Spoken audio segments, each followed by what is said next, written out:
Hi, j'espère que vous allez bien. On se retrouve aujourd'hui dans une nouvelle vidéo parce que j'avais envie de vous parler des sorties Netflix, que ce soit films ou séries, qui vont sortir pour le mois de juin 2022. Si cette vidéo vous intéresse, je vous laisse avec la suite.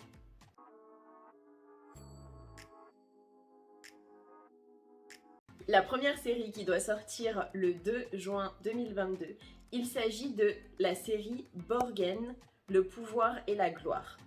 C'est une série dramatique apparemment. Et au niveau du synopsis, la ministre des Affaires étrangères Birgit Nyborg, je sais pas comment ça se dit, voit sa carrière compromise lorsqu'un conflit pétrolier au Groenland menace de se transformer en crise internationale. Je sais pas trop ce que ça donne, mais écoutez, pour ceux qui ont envie, pourquoi pas. Le 3 juin, il y a la série Floor is Lava. Du coup, au niveau du synopsis, pour traverser des pièces inondées de lave, les concurrents sautent de chaise en chaise, se suspendent au rideau et se balancent au lustre. Un jeu chaud bouillant. Toujours le 3 juin, il y a le film Interceptor, où dedans il y aura Elsa Pataky. Et franchement, cette actrice, elle est magnifique.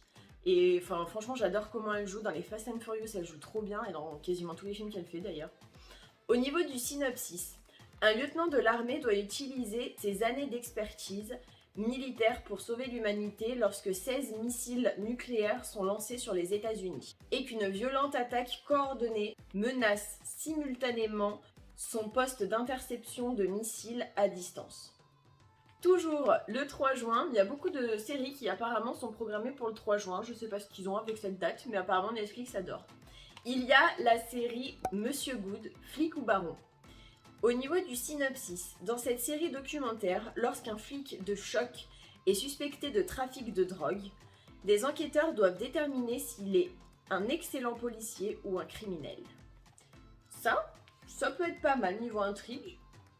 Le 10 juin, il y a le film Le Haut du Panier, où il y a Adam Sandler dedans, donc qui a l'air plutôt pas mal, qui raconte l'histoire, donc après avoir repéré à l'étranger un joueur de baseball, phénoménal, mais au passé houleux, un recruteur en perte de vitesse décide de le faire venir aux États-Unis sans avoir consulté son équipe. Contre toute attente, il va avoir l'occasion de prouver que sa recrue est digne de la NBA. Ensuite, le 10 juin, il y a la série Peaky Blinders qui recommence apparemment. Je ne sais pas si... Je crois qu'il y avait déjà une saison qui a été faite et je crois que c'est la saison 2.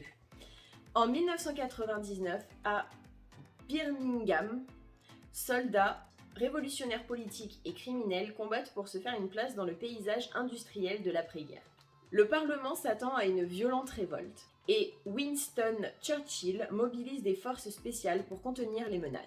La famille Shelby compte parmi les membres les plus redoutables. Surnommés les Peaky Blinders par rapport à leurs utilisations de lames de rasoir cachées dans leurs casquettes, ils tirent principalement leur argent de paris et de vol. Tommy Shelby, le plus dangereux de tous, va devoir faire face à l'arrivée de Campbell, un impitoyable chef de la police qui a pour mission de nettoyer la ville. Ne doit-il pas se méfier tout autant de la ravissante Grace Burgess, fraîchement installée dans le voisinage? Celle-ci semble cacher un mystérieux passé et un dangereux secret. Ça, j'avoue que ça a l'air vraiment pas mal. Ensuite, il y a le 14 juin le film Halftime avec Jennifer Lopez dedans. Alors elle, cette année, j'ai l'impression qu'elle les enchaîne. Franchement, avec son film avec Maluma et maintenant elle en fait encore un autre, bravo à elle. Au niveau du synopsis, la superstar mondiale Jennifer Lopez revient sur sa carrière aux multiples facettes et sur la pression de la vie sous les projecteurs dans ce documentaire intimiste. Donc en fait, je pense que c'est un documentaire sur sa vie de superstar mondialement connue. Ça peut être vraiment bien de découvrir ce genre de personnalité parce que c'est quelqu'un de connu mondialement et je pense que de découvrir l'envers entre guillemets du décor, ça peut vraiment être bien. Parce que autant dans ses films, elle est super, elle joue super bien et elle est superbe, autant dans la vraie vie, je pense qu'il y a comme tout le monde des moments où elle n'a pas forcément envie de faire des choses ou je sais pas. Franchement, moi ça m'intéresserait vraiment de voir ça.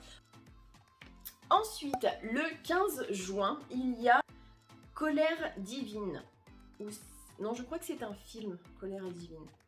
Alors, au niveau du synopsis, Luciana n'a plus qu'une obsession, sauver sa sœur Valentina, l'unique survivante de la famille. Risquant de perdre la raison ou la vie, la jeune femme se lance dans une course contre la montre pour faire éclater la vérité et accepte un pacte de sang dans l'espoir de mettre un terme à la vengeance. Ensuite, le 15 juin, il y a la série God's Favorite Idiot. Au niveau du synopsis, Clark Thompson est un employé de société de réparation informatique. Alors qu'il trouve enfin l'amour dans les bras de sa collègue Amelie Luck, il est élu pour devenir le messager de Dieu. Pourquoi pas? Avec Melissa McCarthy, Ben Falcon et Yannick Truesdale. Pourquoi pas? Ça a l'air pas mal ça. Le 17 juin, il y a le film Spiderhead avec Chris Hemsworth dedans. Au niveau du synopsis, dans un futur proche, 2 jeunes détenus doivent affronter leur passé dans un établissement dirigé par un homme brillant à l'esprit visionnaire. Celui-ci mène des expériences sur des prisonniers avec des médicaments agissant sur les émotions. Franchement, je dis pas non. Ensuite, en autre série qui doit sortir le 24 juin, il s'agit de... Alors, il y a plusieurs noms pour cette série. C'est soit la Casa de Papel coréenne, soit Money Heist Korea. Donc, si j'ai bien compris, au niveau du synopsis, ils disent « Version coréenne de la Casa de Papel, un génie du crime rassemble 8 voleurs afin d'organiser une prise d'otage à la maison de la monnaie. » Et la dernière chose qui doit sortir, il s'agit d'une série qui se nomme Seul face à l'abeille, qui doit sortir le 24 juin 2022, donc toujours sur Netflix, vu qu'en même temps c'est les sorties Netflix. Alors, en résumé, dans cette comédie déjantée, le célèbre acteur et humoriste Rowan Atkinson incarne un nouveau personnage. Alors qu'il séjourne dans le luxueux manoir dont on lui a confié la garde, un homme se retrouve soudain aux prises avec une abeille. Qui sortira vainqueur de cette guerre sans merci et à quel prix? C'est Mr Bean quoi, concrètement. Pour ceux qui n'ont pas envie de se prendre la tête et qui veulent regarder un truc drôle, je pense que ça peut être sympa à regarder. Et voilà, j'en ai terminé avec les sorties Netflix pour le mois de juin 2022. Si vous avez passé un bon moment en ma compagnie, n'hésitez pas à liker la vidéo, à me laisser un petit commentaire pour me dire quelle série vous avez hâte de voir le mois prochain. Et n'hésitez pas à regarder une des 2 précédentes vidéos qui vont s'afficher, ou les 2 si vous le souhaitez. Et moi je vous fais plein d'énormes bisous et je vous dis à la prochaine pour une prochaine vidéo.